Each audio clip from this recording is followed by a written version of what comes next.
Why do some people feel like a different version of themselves everywhere?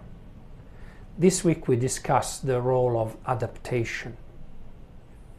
While it is useful to be able to adapt, to read an environment attuned to its energy and shape ourselves in a way that makes us acceptable, useful, impactful in that particular environment, the net result is that each of these roles can become somewhat disconnected from the other.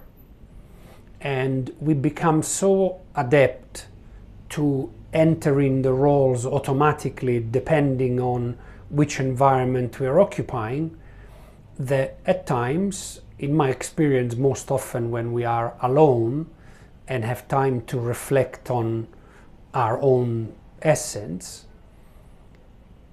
we may end up confused as to, but which one is me? Now, the good news is that they are all you. They are all different manifestations of your essence that have learned the need to adapt in order to be skillful and successful in whatever the environment.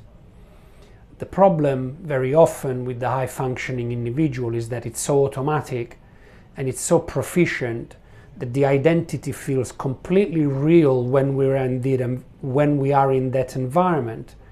But when we are alone, it feels like, well, there's no role now, so which one is the truth? Which one is me? And therefore one can be forgiven for thinking they are all fakes. The truth, as I say, is that they are all you, just different manifestations, but they are all connected.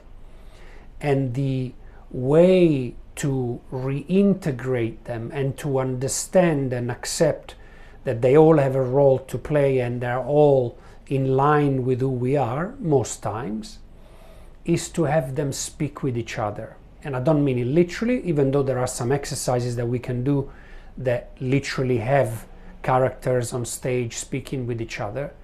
But it's an idea that while these parts operate in compartments and those compartments remain siloed, it's actually very, very important to bring each of those roles to the center, at home, to the boardroom, whatever analogy you want to use, and have them interact with each other so that they actually get to realize we are all and the same, one and the same.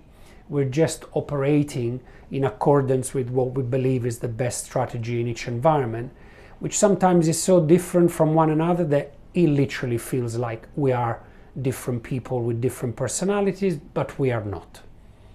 And so I invite you to look at the various roles that you occupy in life, personally and professionally, and begin to look at the common denominators that exist within each of them that, while manifested differently, are still a signature of who you are in your essence.